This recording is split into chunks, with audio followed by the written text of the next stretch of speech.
Hello and welcome friends, मेरा नाम है Kushal Kumar Kavi. First of all I like to thank you all for subscribing this course. पहले मैं अपना थोड़ा इंट्रोडक्शन आप लोग को दे देना चाहता हूँ। For last 14 years I am associated with training industry and I am imparting training on various topics such as Microsoft Cloud, Network, Cisco, Red Hats and all. I also possess some of the global certifications from these vendors and I am also equally excited as you are। आप यहाँ पर एक नया training start करने के लिए जा रहे हैं। ऑब्वियसली आपका कुछ फोकस होगा, आपका कुछ ड्रीम होगा and I can assure you that you are going to enjoy this training. और जो भी आपका रिक्वायरमेंट होगा एज़्योर सीखने का बाद इस ट्रेनिंग के थ्रू वो आप फुलफिल कर पाओ। So before we jump into the Azure training, let's have a short discussion about cloud infrastructure. What is cloud infrastructure, right? चलिए एक शॉर्ट इंट्रोडक्शन लेते हैं। आज का डेट में जो भी हम लोग का आईटी इंफ्रास्ट्रक्चर, जो भी कंपनीज है, जो भी आईटी कंपनीज चल रहा है, ठीक है, मार्केट में जो भी आईटी सर्विसेज वो लोग प्रोवाइड कर रहा है, तो पहले क्या होता था या फिर अभी भी होता है कि सारा जो उसका रिसोर्सेज है, जो भी इंफ्रास्ट्रक्चर वो लोग बनाता है, उसका जितना भी रिसोर्सेज है वो ऑन प्रीमाइसेस होता था, राइट? जैसे कि मान लीजिए उसका जो भी हार्डवेयर हो गया, सर्वर्स हो गया, डेटाबेस सर्वर्स हो गया, ये सारा ऑन प्रीमाइसेस में वो लोग मेंटेन करता था। साथ में वो सर्वर का बैकअप मान के चलिए, अगर बैकअप लेना है तो जो सर्वर से उसका जो स्टोरेज हुआ वो भी मैन्युअली हम लोग ऑन प्रीमाइसेस में मेंटेन करते थे। अगर आगे चल के सर्वर को मैनेज करना है, मेंटेनेंस जो भी करना है, पैचिंग वगैरह जो भी हम लोग को करना है, वो हर एक काम करने के लिए हम लोग के लिए डेडिकेटेड अलग अलग से टीम हम लोग एस्टेब्लिश करते थे। सिमिलरली फॉर सिक्योरिटी का भी एक अलग से टीम होता था। तो पूरा जो डिप्लॉयमेंट होता था वो ऑन प्रीमाइसेस होता था। ऑन प्रीमाइसेस में क्या क्या चीज होगा? सर्वर्स होगा, डेटाबेस सर्वर्स होगा, फायरवॉल्स होगा, लोड बैलेंसर होगा, राइट? और मान के चलिए नेटवर्क डिवाइसेस होगा, फिजिकल नेटवर्क्स होगा, ये सारा चीज ऑन प्रीमाइसेस में डिप्लॉयड होता था। ये सारा चीज मिला के एक इंफ्रास्ट्रक्चर तैयार होता है, राइट? अभी क्लाउड हम लोग को क्या बेनिफिट दे रहा है? जो भी क्लाउड वेंडर्स आ रहे हैं, अभी हम लोग एज़्योर का कर रहे थे, एज़्योर को लेके चलते हैं। तो क्लाउड वेंडर्स हम लोग को क्या ऑफर कर रहे हैं? वो क्लाउड वेंडर्स हम लोग को कह रहा है कि जो भी रिसोर्स आप ऑन प्रीमाइसेस में डिप्लॉय किए हैं, if you wish you can migrate your resources into cloud. आप वो सारा रिसोर्सेज को क्लाउड में आप माइग्रेट कर सकते हैं। और आगे चल के भी अगर आपको कोई रिसोर्स को डिप्लॉय करना है तो वो भी आप क्लाउड में ही डिप्लॉय कर सकते हैं। तो इसमें बहुत सारा बेनिफिट हम लोग को मिल रहा है। देखिए मैं एक एग्जांपल दे रहा हूँ। मान लीजिए आपका पास you have a certain amount of money, आपका पास कुछ पैसा है, ठीक है? तो अगर आप पैसा अपना घर में रखते हैं और भगवान ना करे कि अगर वहां से आपका पैसा चोरी हो जाता है, राइट? तो nobody is going to responsible for that, right? So you have to take your own responsibility। आपको अपना सिक्योरिटी को एनहांस करना है। लेकिन आप अगर वही पैसा अगर आप बैंक में रखते हैं और कभी अगर उस बैंक में कभी भी चोरी होता है या फिर कभी भी उस बैंक में अगर कोई डाका डालता है, तो इसका मतलब क्या है कि आपका पैसा सुरक्षित है बैंक में, राइट? क्योंकि आपका पास आपको एक बैंक में लेजर तैयार होता है, ठीक है, जहां पर ऑलरेडी उस लेजर में अपडेट हो चुका है कि आपका अकाउंट में, आपका खाते में कितना पैसा है। तो अगर आपका बैंक में अगर चोरी भी हो जाता है, फिर भी बैंक इज लायबल टू पे यू द अमाउंट। सिमिलरली जो रिसोर्सेज हम लोग अपना ऑन प्रीमाइसेस में डिप्लॉय कर रहे हैं, तो उसका पूरा जो रिस्पॉन्सिबिलिटी है वो पूरा रिस्पॉन्सिबिलिटी उस कंपनी का होता है। लेकिन अगर वो रिसोर्स को हम लोग क्लाउड में डिप्लॉय कर देते हैं तो क्लाउड का भी कुछ रिस्पॉन्सिबिलिटी बनता है, ठीक है? थोड़ा बहुत सिक्योरिटी का रिस्पॉन्सिबिलिटी क्लाउड को भी लेना है, ठीक है? अवेलेबिलिटी ऑफ रिसोर्सेज, ताकि मेरा रिसोर्स डाउन ना हो जाए, उसका रिस्पॉन्सिबिलिटी भी क्लाउड को लेना है। नॉर्मल जो हम लोग को सर्वर अपग्रेड करना पड़ता था, हार्डवेयर मेंटेनेंस करना पड़ता था, या फिर कोई एप्लीकेशन अपडेट आ गया, ऑपरेटिंग सिस्टम का कुछ पैचिंग करना है, तो वो सारा चीज it is taken care by cloud infrastructure. जो भी क्लाउड इंफ्रास्ट्रक्चर में हम लोग अपना सर्विसेज को डाल रहे हैं, it is taken care by cloud infrastructure, right? तो these are the biggest benefits of cloud. और बहुत सा ऑटोमेशन टूल भी हम लोग क्लाउड में यूज कर सकते हैं, राइट?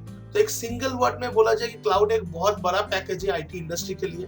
और जितना भी आईटी इंडस्ट्री है, आगे चल के जो भी उन लोग का रिसोर्स को डिप्लॉय करना है, cloud is the best option for them. वो कॉस्ट इफेक्टिव भी है अगर लॉन्ग रन में देखा जाए तो, और उसको एक्सेस करना भी बहुत इजी है। The only thing you require internet connection. अगर आपको क्लाउड को एक्सेस करना है, बस आपके पास इंटरनेट होना चाहिए। आप ब्राउजर से क्लाउड को एक्सेस कीजिए। आपको अलग से खुद का कोई डेटा सेंटर मेंटेन करने का जरूरत नहीं है, कोई भी हार्डवेयर आपको मेंटेन करने का जरूरत नहीं है, राइट। तो जो भी हार्डवेयर मानिए या फिर सॉफ्टवेयर मानिए, कोई भी एप्लीकेशन, तो क्लाउड में there are ample amount of application that are already available on cloud. वो एप्लीकेशन को लेके आप आगे चल के क्लाउड में किसी भी चीज को आप डिप्लॉय करना चाहते हैं, दैट इज पॉसिबल। तो this is the biggest benefit of cloud. इसीलिए क्लाउड आज का डेट में एक हॉट केक टॉपिक है, and I would like to congratulate all of you for taking this decision of learning Azure cloud. Azure cloud बहुत ही popular cloud है, और मैं उम्मीद करता हूँ कि ये सारा टॉपिक खत्म होने के बाद you are going to get a great experience on cloud. जितना भी लैब हम लोग यहाँ पर करेंगे वो एकदम स्क्रैच से स्टार्ट करेंगे। मुझे अलग से कोई रिक्वायरमेंट नहीं चाहिए कि आपको क्या आता है क्या नहीं आता है। अगर किसी कैंडिडेट को सिर्फ बेसिक नेटवर्क का नॉलेज रहता है, he knows something basic about networks, तो वो क्लाउड का ट्रेनिंग कर सकता है। तो चलिए हम लोग यहाँ पर जाके देखते हैं। जैसे ऑन प्रीमाइसेस में सारा जो सर्वर्स है यहाँ पर, ठीक है, आपको दिख रहा है यहाँ पर एक छोटा सा डायग्राम है।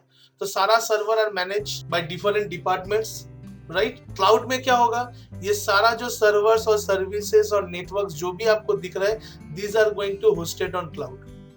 ये सारा डिप्लॉयमेंट हम लोग कहाँ पर करेंगे, क्लाउड में करेंगे, ठीक है। तो वहां पर जैसे मैंने अभी थोड़ा देर पहले बोला, क्लाउड का भी वहां पर बहुत सारा रिस्पॉन्सिबिलिटी आ जाता है। One of the biggest responsibility जो है वो क्या है, द अवेलेबिलिटी ऑफ रिसोर्सेस।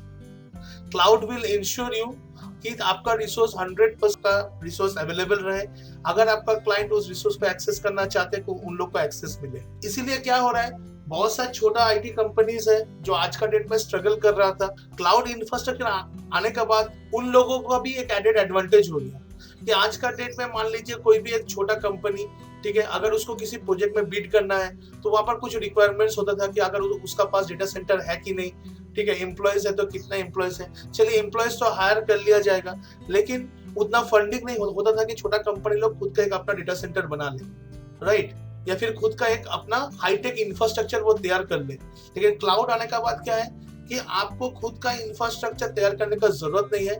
अगर आपको कोई भी इंफ्रास्ट्रक्चर का जरूरत है, बस आप क्लाउड में एक सब्सक्रिप्शन लीजिए और everything is available on cloud, और जो भी डिप्लॉयमेंट आपको करना है वो आप क्लाउड में डिप्लॉय कर सकते हैं। अब ऐसा मान लीजिए कि कोई ऐसा बंदा है जिसका पास घर खरीदने का पैसा नहीं है, तो इसका मतलब ये नहीं कि वो घर में रह नहीं सकता है। वो क्या कर सकता है, एक घर रेंट में ले सकता है और वहां पर रह सकता है, राइट।